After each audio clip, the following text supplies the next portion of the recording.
Well, good evening, and welcome again to the 2012 Fad. I will be your host for this evening, and my name is Charlie Bluehawk. Last night, we talked about 0 hour minus 1, and how the smart masters are trying to solve several of their problems at the same time, getting rid of us, the cattle, by burning us all alive before the dead brown dwarf star gets here and flips the planet end for end, and thus we are the sacrifice for summoning back to the earth their demon god, Satan, putting him on the throne, and then they will rise up and throw him down, take his place, and become gods themselves.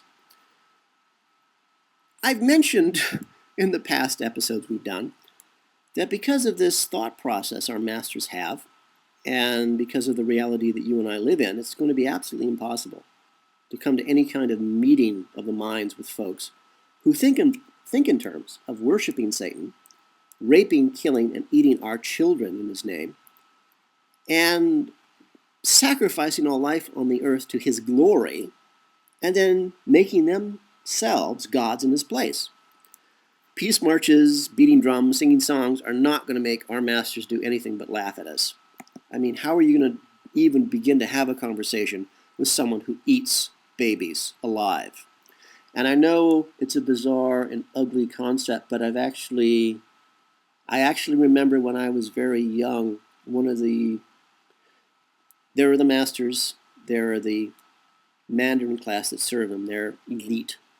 There are the servants of the Mandarin class who willingly serve. And then there are the slaves who willingly serve the servants who serve the Mandarins who serve the masters. So I was down in the street thug level at that point. I grew up with the street thugs who emulated the masters any way they could, just like, morons always will. And I remember this one old guy actually looked at me one day and said, these people eat babies. And I looked at him and said, stop saying stupid things. Who would do that? And now, 40 plus years later, I realized, yeah, he was telling me the truth. He was a moron. He was a street thug. He was a child raper. And yet he always had millions of dollars in the bank, nothing to the masters. He got away, he and his twin brother got away with raping children and all kinds of things. But they happened to know wealthy industrialists, billion-dollar people. They personally knew the President of the United States. And yet they knew that. And at the time I said, oh, please, you're disgusting. But here, 40 plus years later, I realized that was one of the few times he actually told me the truth.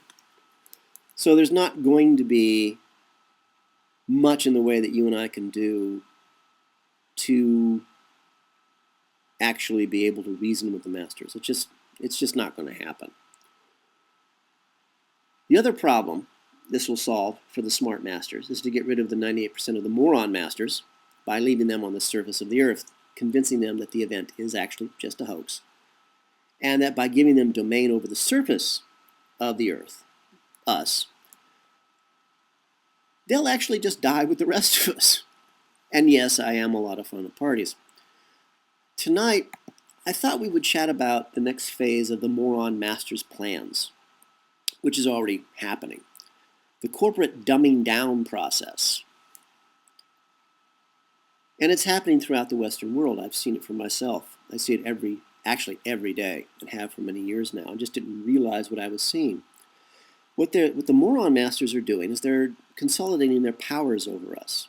It's not simply by stealing our rights under the law, but also stealing all of our money and enslaving us with money.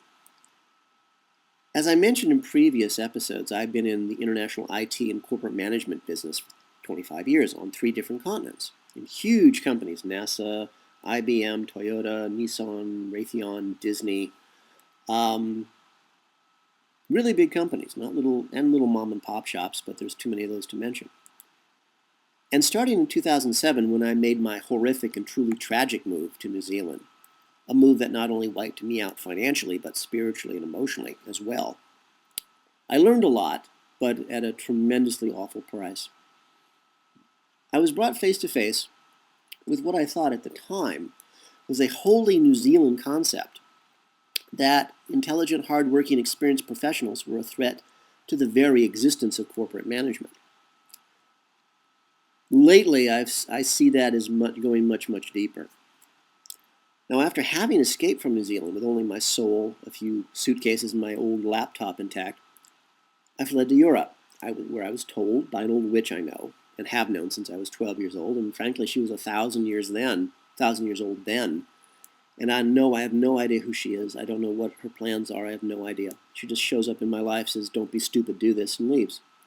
I've since come to have more respect for her from my experiences here in Europe. I now understand not why she does the things she does, but what motivates her. And we again talked about this in a very long previous episode. Anyway, this old witch told me that if I went to Europe, I would meet the true loves of my life and that I would have a real job again. Now, being a man, a simple creature, and thus not bothering to ask any questions, I just went, I assumed I knew what she was talking about. And again, we spoke about this in a previous episode, so we'll skip that for now. I did not find what I thought the old witch was talking about, obviously. But something else I did discover, and just lately I realized what I was seeing. Of course, I had to first speak with my business partner, Kenneth, a truly insightful and intelligent gentleman, who I, of course, have been scaring with everything that I know for many years, and now he's just coming back to me and saying, all that weird, bizarre, creepy stuff you're telling me, I thought you were nuts. It's all true. I said, yeah, well, get used to it, because now Kenneth is having the same problems that I've had all my life. He's trying to convince people of reality, and they just ignore him. He actually called me yesterday looking for sympathy because his own wife wouldn't believe what he was telling her. I just laughed at him. He was pissed. I had a good time.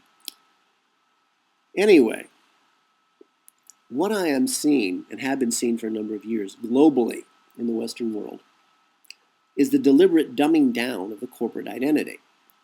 People are being hired, deliberately hired, to devalue the corporation's worth. This goes way beyond the bean counter mentality of senior management today. Those are the guys who are only interested in how much money did we make today, as opposed to any long-term plans or goals. And so your first question, obviously, is why? Why is that? Why would anyone do that? Why is anybody hiring people without experience, without knowledge, without any background to do the jobs that I do, and are paying the same amount of money I would work for? So why would corporations hire stupid people when they're not even saving any money by doing it?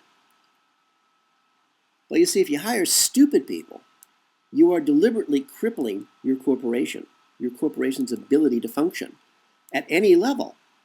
You're destroying your credibility. You can't fulfill contracts. You can't get the job done. You're disappointing customers. You're losing face. You're losing respectability. No one will believe you when you say you can do a job. Why would a corporation deliberately cripple itself? And this is not just one corporation I'm talking about. I'm talking about literally thousands of corporations in the West that I have had some contact with, whether just in passing or face-to-face. Thousands of corporations in the last few years that I've been in contact with. Why would they do that? That will cause the price of their stocks to fall. Because they can't get their job done, nobody believes in them, stock prices fall. Why would you want the price of your stocks to fall? Why would you want people who bought stock in your company and paid a lot of money for it? Why would you want them to then turn around and sell those stocks at a major loss to sell for next to nothing? Why would anybody do that? I think from what I've seen in Wisconsin and Illinois, and with people standing up for their rights and the politicians simply ignoring them completely, and the political movements behind them ignoring them completely, I think I know why now. But please tell me what you think. I really want to know what you think. I think that in 1929, in the United States, a staged event was held that caused people who had borrowed money to buy stocks on margin. Buying stocks on margin means that you buy a stock that is worth $1, but you buy it for only 5 cents. You own it, but at that point, the bank owns you. And when people in 1929 were convinced that the sky was falling, panicked, they sold those same stocks for next to nothing, but they still owed the original money on it. Not only did they lose everything, They became slaves to the bankers, who they still owed money to, for those stocks they no longer owned. It's the original hedge fund concept. Now, that margin buying stock thing was actually outlawed back then, but that law was overturned just a few years ago, and the hedge fund thing came in. It gets us back to our current financial crisis we're in now. Same thing. We have been robbed. But we are just frankly too stupid to arrest the bankers who robbed us and just take our money back. The money hasn't left the planet. It's not on Mars. It didn't, travel to Venus. The money is here. But the bankers have stolen it from us. And we are frankly too stupid to go in, arrest them, and just take our money back. It's there. We're just too stupid. So what I think is happening with the corporate dumbing down, the causing of stock prices to fall, people who paid a lot for those stocks will panic and they'll sell them for next to nothing. Okay, so what? People are losing money. It's the states. That's what we do. So everything. Who is buying back these stocks? Who would buy stocks in corporations that are obviously failing and going under? The corporation itself. The corporation who sold those stocks originally for very high prices are now buying back those same stocks for next to nothing, and they're making money again. It's 1929. So again, so what? Corporations are dying, so what difference does that make to you and me? Okay, let's try this. Let's say you are a moron master.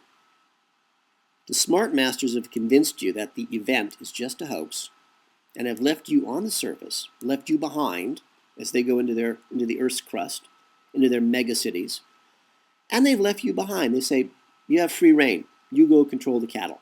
You're the elite of the elite. You stay on the surface. You control them. The event is just a hoax. Not to worry. So you are a moron master. You know that the event is a hoax. So you figure you will dumb down your corporations. You'll buy back all the stock.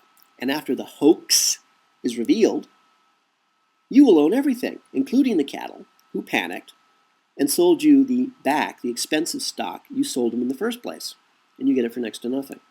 And you'll own them on top of that because they still owe you money for the original stock they no longer have.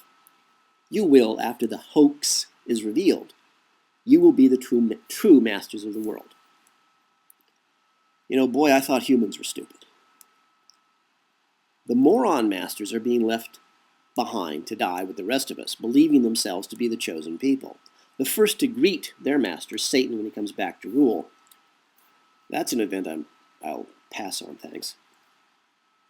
I guess the moron masters missed the meeting where the smart masters are going to burn the entire surface of the earth with the harp stations as a black mass sacrifice to their returning god. Complicated? Confusing? Sad? Yeah, all of the above. But please tell me what you think, while we still have an opportunity to think at all. I think it's a consolidation of their power, or what they think will be the plantation life they dream of, and us the happy singing darkies working in the fields, and them the big fat white slave owners. I can't even begin to imagine anybody thinking this way, but you know what? We're not them, and we never will be. So anyway, no matter what you think, no matter what you feel, please have a plan. We have one. It's called The Village. And you're welcome to join us, but only if you have lots of money, because at this point in time, the only thing that's going to save us is lots of money. And it's the sad reality of where we are today. So now, go and free yourself. For all of us here at the 2012thad.com, this is Charlie Bluehawk, wishing you a really good day. Really do. And reminding you, please keep that one good thought, because one good thought might be all we have left.